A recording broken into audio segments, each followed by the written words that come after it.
جو لوگ عام طور پر بہت اچھے ہوتے ہیں وہ اندر سے اتنے ہی زخمی ہوتے ہیں۔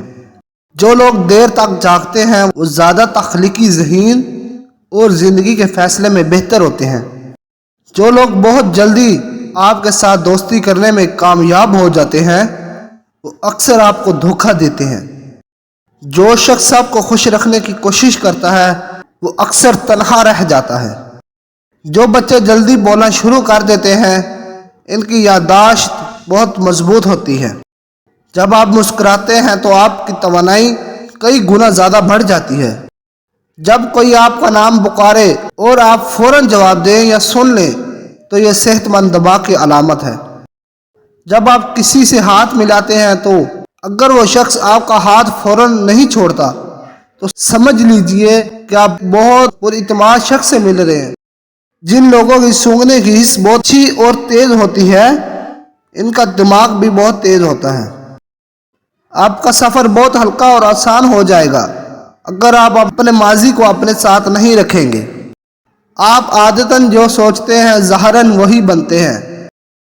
مختصر ایک یا دو لفظوں میں جواب دینے والے لوگ عموماً زیادہ ذہین ہوتے ہیں۔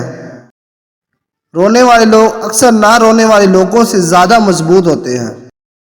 رات کو نیند نہ آنے کا مطلب ہے کہ آپ کسی کے خواب میں جاگ رہے ہیں۔ انسان جتنا ہوشیار ہوتا ہے اتنا ہی تیزی سے سوچتا ہے اور اس کی لکھاوٹ اتنی ہی سست ہوتی ہے۔ زیادہ دیر تک تنہا رہنا آپ کی صحت کے لیے اتنا ہی برا ہے جتنا کہ دن میں 15 سگریٹ پینا۔ بہت سے نوجوان جو 9 سے 8 گھنٹے سے کم سوتے ہیں وہ چڑچڑاپن اور یہاں تک کہ ڈپریشن کے شکار ہو جاتے ہیں۔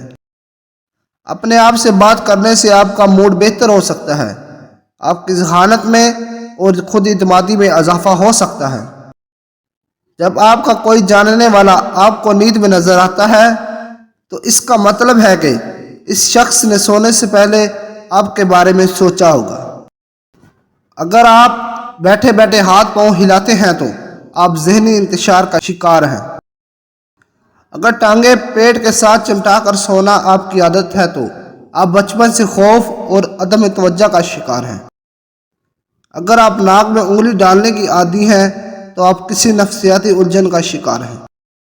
اگر آپ زیادہ دیر تک سوتے رہتے ہیں تو آپ اعصابی کمزوری میں مبتلا ہو سکتے ہیں۔